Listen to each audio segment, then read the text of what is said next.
Buenos días, vamos a compartirles la historia del Sacro Imperio Romano Germánico. Antecedentes. Para saber, debemos entender que después de la caída del Imperio Romano, alrededor del siglo V, este imperio quedó dividido en dos, el de Occidente y el de Oriente. La idea fue levantar un enorme imperio universal cristiano para reclamar la legitimidad del Imperio Romano, porque aunque la parte occidental cayó, Europa siguió existiendo la parte oriental, lo que se conoció como el Imperio Bizantino. ¿Por quién? Por Bizancio, que duró toda la Edad Media. Por lo tanto, faltaba una entidad que representara el estatus de la antigua Roma. Aunque los historiadores dan dos fechas de inicio de este imperio, 800 y 962, la gran mayoría da por sentado que el verdadero nacimiento de este imperio Sir es en el año 800. Carlomagno, hijo de Pipino el Breve, fue nombrado rey de los francos en el año 768. Se le consideraba el padre de Europa. Unificó casi toda Europa occidental. Conquistó Lombardía, Sajonia, Baviera. Logró unir a todos los germanos menos a británicos y escandinavos. Carlomagno quería convertir todas las tribus europeas paganas al cristianismo. El abuelo de Carlomagno, o sea, Carlos Martel, tuvo el mérito de como mayordomo, título que se le concedía al administrador del reino merovingio, algo así como el primer ministro, de detener la expansión musulmana más allá de España. Gracias al abuelo de Carlo, Europa no se convirtió al Islam. Por eso su padre, Pipino el Breve, es coronado como rey franco y allí empieza la dinastía carolingia. Lo más importante tuvo lugar el día de Navidad, en el año 800. Carlomagno y sus soldados viajaron a Roma para defender al Papa, que había sido atacado por algunos enemigos. Estando en Roma, Carlomagno fue coronado emperador por el Papa León III. Fue un reconocimiento a sus esfuerzos por defender la fe cristiana. Pero no se trataba del establecimiento de un imperio físico ni de un estado en sí, sino fue un título honorífico.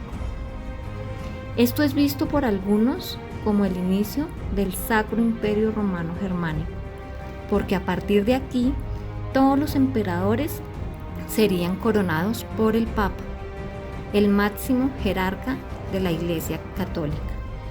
Este hecho crea un vínculo entre la Iglesia Católica y el Sacro Imperio. En este sentido, el Papa mantenía la idea de que el imperio era el brazo armado de la Iglesia. Periodos del imperio. Este nuevo imperio experimentó varios periodos. El primero, el periodo carolingio, de los años 800 al 843.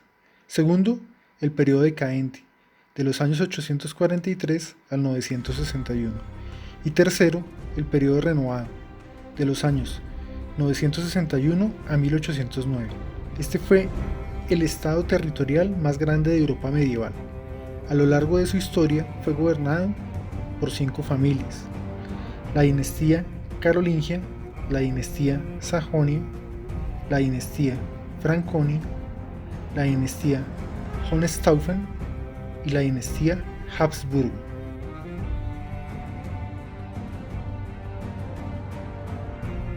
Para seguir con el hilo de la historia, vamos a explicar la etimología del nombre Sacro Imperio Romano Germánico. Se le añadió el título de sacro o santo porque se trató de un imperio cristiano que hizo renacer la idea de unidad de la cristiandad. Se le llamó además germánico porque su base fue el reino de Germania. El término Germania viene del emperador romano Julio César, quien designó a toda tribu situada al este del Rin con este nombre. Es importante resaltar que Carlomagno fue un gran inspirador y transformó este reino en la principal potencia de Europa. Carlomagno creó los ducados, condados y marcas. Estos fueron distritos administrativos al frente del cual estaba un duque, conde o marqués, los cuales eran gobernadores que juraban lealtad al emperador. Esto da forma al sistema feudal que se verá más adelante. El problema era que en un imperio tan grande y dividido, una orden de Carlomagno duraba mucho en llegar, y muchos de los duques tenían que actuar sin esperar órdenes de arriba o quedaban expuestos a los ataques de las tribus rivales. Todo esto lo trató de mantener Ludovico Pío, su hijo, nombrado inicialmente rey de Aquitania, y al morir su padre es el sucesor del reino, pero sus hijos, los nietos de Carlomagno, se disputaron sus terrenos, por lo cual fue necesario el Tratado de Verdún del año 843. Tratado de Verdún. A la muerte de Ludovico, hijo de Carlomagno, sus tres hijos, Lotario, Luis Germánico y Carlos el Calvo, se repartieron el territorio en el año 843. Carlos el Calvo recibió Francia Occidental, que corresponde aproximadamente a la actual Francia. Germánico obtuvo Francia Oriental, o Germania, equivalente a la actual Alemania, y Lotario adquirió el título de emperador y los territorios situados entre los dos hermanos, que se conocieron como Lotaringia, Países Bajos, Alsacia, Suiza e Italia, lo que pasaría a ser más adelante de Francia, Alemania, Suiza e Italia. Este tratado ratificó la progresiva desintegración del imperio soñado por Carlomagno, además de una serie de episodios que contribuyeron a acelerar la decadencia del imperio, como las invasiones de los pueblos bárbaros. Estos episodios, sumados al creciente poder de la nobleza, acarrearon el debilitamiento de la monarquía, que fue mucho más notorio durante el siglo XI, lo que da comienzo al periodo decadente de este imperio. Periodo decadente 843 al 961. Tras la firma del Tratado Verdún, los nietos de Carlomagno se repartieron el imperio sobre el territorio que le correspondió a Luis el Germánico.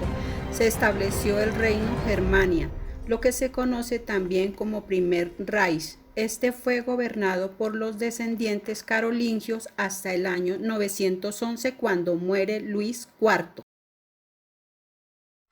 Los reyes carolingios afrontaron varios problemas, su poder se debilitó y sus territorios fueron constantemente amenazados por invasiones bárbaras. Al terminar la dinastía carolingia, los nobles proclamaron como monarca a Conrado I, dando paso hacia la corta dinastía franconia. Este rey inició un proceso de unidad política que continuaría Enrique I, duque de Sajonia, y con lo cual inició la dinastía Sajonia. Enrique I buscó someter la nobleza para consolidar el reino, sin embargo encontró oposición, por lo cual comenzó a designar miembros de la iglesia como funcionarios públicos dentro del Estado. Esto lo repitió su sucesor y se volvió costumbre compartir la administración con el poder eclesiástico, lo que más adelante sería un problema para ambos. A la muerte de Enrique se nombró sucesor a su hijo Otón I, que sería conocido como el Grande por sus conquistas y la fundación del circo. Todo renovado, la llegada de Otón I permitió la imposición de la autoridad del reino sobre la nobleza. Las primeras medidas que adoptó provocaron la reacción de los nobles, que desafiaron la autoridad. Los nobles pretendían arrebatarle la tierra a la iglesia. Estos conflictos entre la nobleza y el clero los aprovechó Otón I para lograr ser aliado del Papa. Posteriormente, Otón ayudó al Papa a defenderse de los italianos, por lo que el Papa Juan XII lo coronó emperador de los romanos en 962. Esta coronación marcó a los reyes alemanes como sucesores del Imperio carolingio y de Roma. Es aquí cuando es considerado oficialmente formado el CIR. Este imperio, por su naturaleza, nunca se convirtió en Estado. Otón logró consolidar el reino. Este imperio fue complejo técnicamente, coexistieron los reinos de Italia, de Alemania y también otros reinos, principados y ducados. Estos nobles juraban fidelidad al emperador a cambio de obtener privilegios. Esta organización de territorio se complicó con el paso del tiempo. Austria, Prusia y Baviera comenzaron siendo parte del imperio y después llegaron a ser potencias independientes, aunque el emperador y la dieta imperial semejante a un congreso eran las dos entidades más fuertes. Los principados y ducados lograron tanto poder que el cargo de emperador terminó siendo elegido por voto entre los duques, por lo cual el imperio se convirtió en una monarquía electiva, pero no votaba la población normal y terminó siendo una elección amañada. Sucesos que marcaron el periodo renovado. Querella de las investiduras. Comenzó cuando el Papa Gregorio VI denunció la corrupción del sistema otónico, en donde los clérigos recibían feudos aceptando poder y obligaciones y los convertían en funcionarios del imperio. Estos enfrentamientos eran para saber qué cargo era más importante, el del Papa o el del emperador, y duraron hasta el Concordato de Worms en 1122. Interregno. No hubo soberano durante 3 veces. Esto sucedió una en el siglo XIII y dos en el siglo XIV. En 1273 se eligió a Rodolfo I, hijo del conde de Habsburgo, con lo que se inició la hegemonía de esta familia que duró por más de 3 siglos. Carlos IV emitió la bula de oro, formada por 4 laicos y 3 clérigos que se encargaban de elegir al rey. La familia consolidó su poder mediante matrimonios con dinastías de toda Europa y lograron el control de España. Reforma luterana. Durante el reinado de Carlos V, Martín Lutero publicó sus 95 tesis que criticaban la Iglesia. Las ideas de Lutero tuvieron el apoyo de varios nobles, lo que desencadenó varias disputas, entre ellas la separación de los Países Bajos de España. Tras la paz de Habsburgo, se pudo conseguir libremente la religión dentro del reino. Finalización del imperio. Llegó a su fin el 6 de agosto de 1806.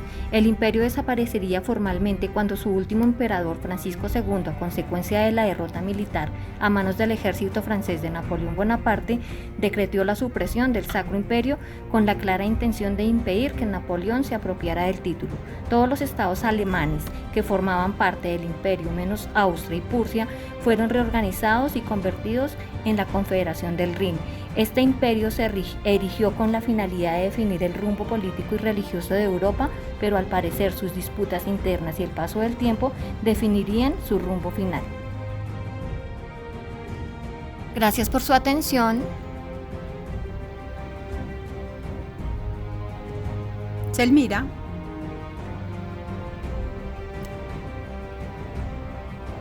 Julio.